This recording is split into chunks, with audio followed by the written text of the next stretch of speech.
পেঁয়াজ পৃথিবীর বিভিন্ন দেশে মশলা হিসেবে পেঁয়াজ ব্যবহার করা হয়। বিশ্বের পেঁয়াজ উৎপাদনে প্রধান দেশ চীন ও ভারত।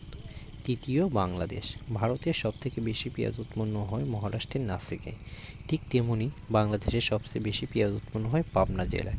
পাবনা ছাড়াও রয়েছে ফরিদপুর, নাটোর, রাজশাহী, সিরাজগঞ্জ, রাজবাড়ী, কুষ্টিয়া, ঝিনাইদহ, মাগুরা, মাদারীপুর, নওগাঁ ও চাঁপাইনবাবগঞ্জ জেলায় পেঁয়াজের চাষ হয়।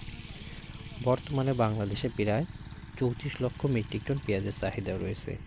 এর বিপরীতে বাংলাদেশে প্রায় 25 লক্ষ মেট্রিক টন পেঁয়াজের উৎপন্ন হয়।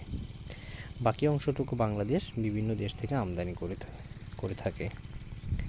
সাধারণত অক্টোবর মাসের প্রথম দিক থেকে পেঁয়াজের বীজ বপন করা শুরু হয়।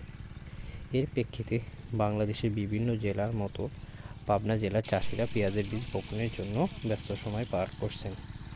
তারা এখন পেঁয়াজের বীজ বপন করে এগুলো যত্নের জন্য